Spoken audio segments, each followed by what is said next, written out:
Yo, what's going on guys, JBH here, and today I'm bringing you my top 10 favorite racetracks from around the world and where you can find them in sim racing. Now I've driven on hundreds of tracks over the past 20 years in sim racing, as well as a sort of 10-year motorsports career in real life, and how I've gone about compiling this list is essentially down to three separate criteria. The first being, how fun is it to actually drive the track on your own? Secondly, how much fun is it to drive in a race with other cars, whether they be AI drivers or real life drivers? And lastly, how iconic is it from a sort of historic standpoint? But anyway, without any further ado, let's jump straight into this countdown. Coming in at number 10 is the Long Beach Street Circuit. This track is located in Long Beach, California, and held its first race way back in 1975. Since then, it's been home to open wheel motorsports in the USA, and more recently has played one of the sort of golden events on the IndyCar Series calendar. Now, the most interesting feature about this track has to be the fountain that makes up turns 2 and 3. It's somewhat of a chicane with no barriers on the inside curb. It's just simply, well,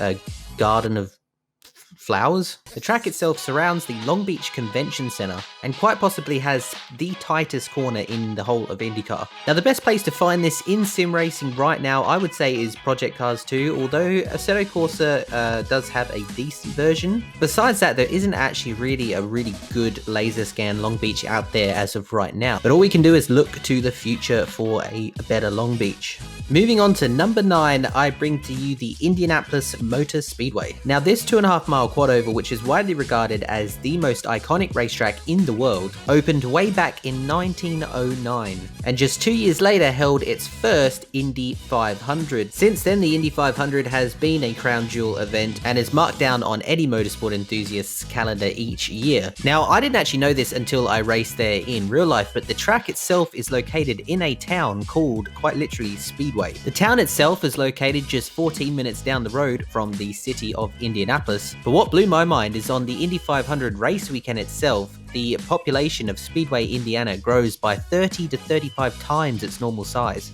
Now, over the past 111 years, this speedway has held a wide range of different motorsport categories and still does host a wide range of different motorsport events each year. In terms of the most realistic rendition of the actual oval or rectangle itself, you're probably going to want to look towards iRacing. However, even iRacing's version right now, I would say, is well out of date on the road course side of things. And for the road course itself, I'd be more looking towards either Project Cars 2 or R-Factor 2. Moving on to number 8, the Daytona International Speedway. Also known as the World Center of Racing, this track first broke ground in 1957 and was opened in 1959, and has ever since played host to the one and only Daytona 500. However, it's the road course version of this track that I find really interesting, and I was fortunate enough to take to this layout back in 2015 when I competed at a SCCA National Championship event. And the thing that really blew my mind was when you're actually driving on the track and you come off NASCAR Turn 4 and this 123-seater grandstand just appears to you. You're just in awe the whole way through the tri-oval, and I probably spent more time looking up and taking it all in than actually looking where I was going on the track. Now, the most current and up-to-date version of the Daytona road course out there in sim racing is on the Race Room platform. Now, at the time of uploading this video, the Daytona road course released by Race Room has only, well, literally just been released this week, and I must admit, I haven't driven it yet, but it does look insanely realistic, even to the point where the curbs are as of the 2020 Daytona 24 Hours. Now, some of the signage looks a little bit different to what you'll see in real life, and I think the most realistic version of the track from like a signage and whatnot point of view is the iRacing version, but yeah, no, the Race Room version does look pretty insane. Moving on to number 7, the Surfers Paradise Street Circuit. Now, you may remember this track for hosting IndyCar between the years of 1991 and 2008. Due to what I can only assume is the cost of transferring all the cars from the US to Australia, the event was eventually scrapped. However, thankfully, the V8 Supercars didn't give up on it. In 2010, the organisers shortened the layout of the track in order to better suit the Supercars Championship. The track itself is quite famous for its chicanes, which, well, you don't really want to get wrong in any car. In Australia, the circuit is more simply known as just the Gold Coast or Surfers, and this comes from the name of the Surfers Paradise Beach, which is what the track essentially runs alongside. However, in the sim racing world, there isn't actually any ultra realistic versions of the Surfers Paradise Street Circuit. The best rendition that I've found comes on rFactor 2, however, even that version is like from 2012, I think. Anyway, moving on to number 6, we're moving from the Gold Coast to Melbourne in the Albert Park Street Circuit. Now, the track is located just 3 kilometers south of central Melbourne and gets its name from the park it's located in as well as the lake it surrounds. Albert Park first played host to the Australian Grand Prix way back in 1953, however in 1958 it fell off the calendar. After a brief stint in Adelaide, the Australian Grand Prix returned to Melbourne in 1996. Now the Albert Park circuit, more commonly known simply as Melbourne, in my opinion is one of the last true Formula 1 tracks left on the calendar. With tracks evolving in the modern age to have endless amounts of runoff and all these extra safety features, Melbourne retains its zero mistakes policy through the continued use of gravel and grass on the edge of the track, which is something that said can't be found much in modern day tracks. Now the most realistic rendition of the Albert Park circuit you'll probably find on F1 2019 or the upcoming F1 2020. However, I am hoping someone somewhere someday gets down to this track and scans it, because this track is so flowing, it's so much fun to get into a rhythm. You can actually pass on some corners, maybe not so much in an F1 car, but even driving touring cars and stuff around here, it is a load of fun. Now, moving on to number 5, I bring you the Gear Circuit located in Macau. Now, don't actually quote me on the pronunciation. I believe it's the Gear Circuit. Could be the Guaya or Jua or something else, but yeah, I'm guessing it's Gear Circuit. Everyone though simply calls this circuit Macau anyway. This 3.8 mile circuit is one of those rare tracks that actually hasn't been modified since its first race back in 1954.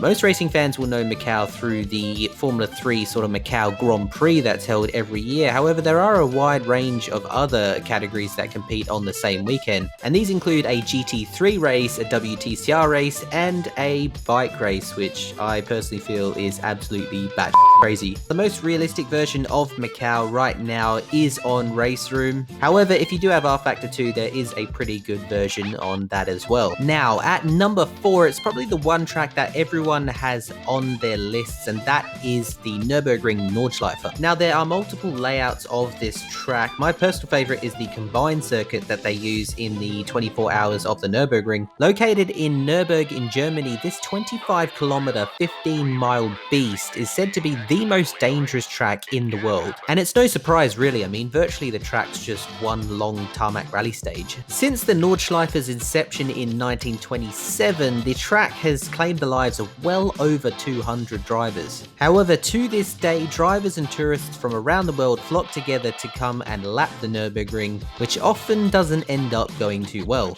Now, the Nürburgring combined circuit plays host every year to its sort of poster boy event, the Nürburgring 24 hour. However, it does host a set of events called the VLN, and I must admit, these events are not for the faint-hearted, even in sim racing. Now, the only reason this track isn't higher up on my list is that even though I could drive this track happily each and every day and not get bored, the fact is racing it is a whole nother story and can be a pain in the ass at the best of times. Now, I've competed at the Nordschleife in iRacing in a range of different cars, in a range of different events, and each one left my brain as absolute mush. In fact, the 2018 Nürburgring 24 hour left me feeling so sick, I slept for like 12 hours afterwards, and yeah, pretty much I would not suggest doing 4-hour stints back to back at the Nordschleife. It didn't go well. But aside from nearly killing myself in a sim racing event, the pain of the Nürburgring really comes when actually building a setup for a race. You can literally spend hours tinkering with a setup and not get anywhere because there are so many different corners and aspects to the Nürburgring Nordschleife. I've had times where I've made a change to a car and it's felt so much better, but then how do I know whether it's quicker or not? Because, well, the lap's 9 minutes, so I have to go and do like 3 laps to make sure it's 100% quicker across the whole track. And yeah, it's a really long and painful process. However, I will say to drive on your own, this track is probably the most fun track out there. Now, because this track is so popular in the real world, it has such a high demand to be on sim racing platforms. And because of that, there are so many different versions of the Nürburgring Nordschleife out there. Now, R-Factor 2, iRacing, and Race Room all have laser scan versions of the Nürburgring Nordschleife. However, I haven't driven all of them, so I'm not going to comment on which one I feel is the most realistic. Anyway, that's enough about the ring. Moving on to number 3, I bring you the Circuit de Monaco. This incredible street circuit has been home to the Formula 1 Grand Prix of Monaco since 1929. And for the most part, this track has remained fairly unchanged. The modern day layout of the track takes a whopping 6 weeks to prepare for the actual Grand Prix itself, and this includes 33 kilometers of safety rails, 3,600 tires for the tire barriers,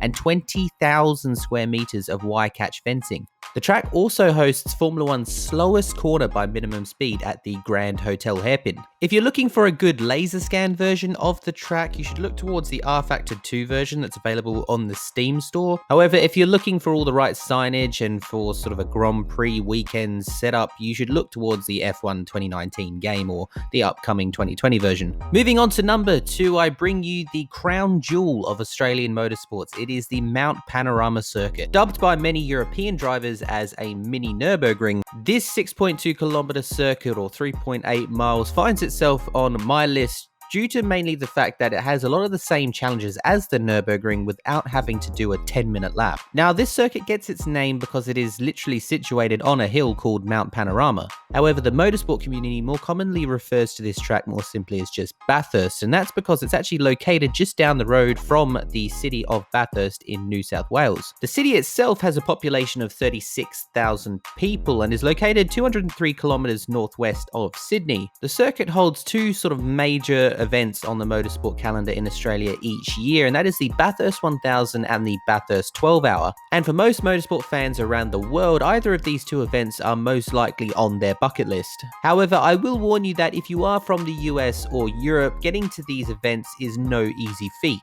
For example, if you are from, say, the UK and you want to travel to the Bathurst 1000, you have to take a flight that stops off somewhere in Asia, then lands in Sydney, from where you will have to get either a rental car and drive 3 hours northwest to Bathurst, or get a small sort of charter flight. And then there's the issue of accommodation, because most of the motels and hotels are booked usually anywhere from 2 to 5 years in advance. For the most part, fans will go and camp out at the top of the mountain on the race weekend itself. However, even getting in there can be quite a hustle. However, if you do plan it properly, this track is an absolute insane thing to go and witness in real life. The elevation change is absolutely ridiculous. There's actually a 174 meter vertical difference between the highest and lowest points. Now, I have driven this track once before in real life, and when you actually do get on top of Skyline, which is the very top of the mountain itself, and begin to go down through the S's, the sheer drop is just absolutely incredible, and TV really doesn't do it justice. Now, there are a few different versions of the mountain out there in sim racing, but by far and away the most realistic version right now is the Assetto Corsa Competizione version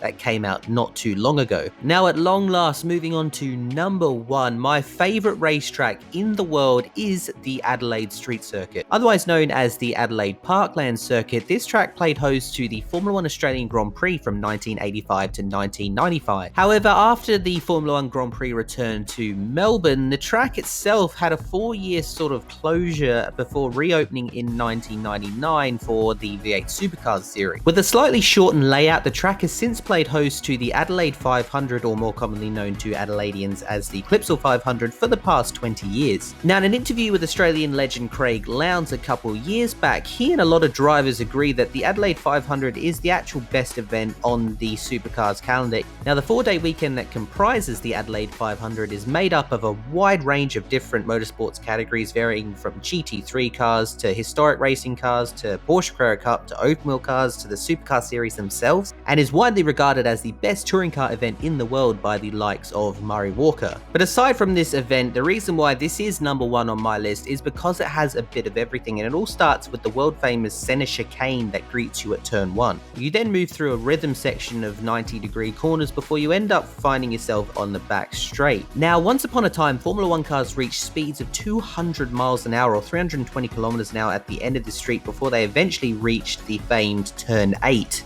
which is widely regarded as one of the most dangerous corners in Australian motorsport. Now, if you survive turn 8, you end up finding yourself at the turn 9 hairpin, which is probably one of the slowest corners in all of Australia. You then weave your way through the Adelaide Parklands when you then then eventually start the next lap. Now, the fact that I did spend time growing up in Adelaide when I was younger, and also spending many years going and watching cars race this track, probably plays a big factor into why this is number one on my list. And unfortunately, it was one I never actually got to race in real life. However, through the sim racing community, the most realistic rendition you can find of this track right now, I would say, is on R Factor 2. It's the only real version that has the right sort of curb heights and whatnot. And I mean, there's been a lot of sort of versions of the Adelaide Street Circuit over the years. However, none really comes close to this one. I personally would get R Factor 2 just to drive this track. And if I had all the money in the world, I would quite literally pay iRacing to go and scan this track, because the Adelaide Street Circuit on iRacing, I feel, would be absolutely insane. But anyway, that's the end of this list, my favorite top 10 tracks in the world right now. If you enjoyed it, please leave a like and subscribe. If you have your own top 10 favorite tracks in the world right now, by all means comment them down below, and until next time, I'll catch you guys later.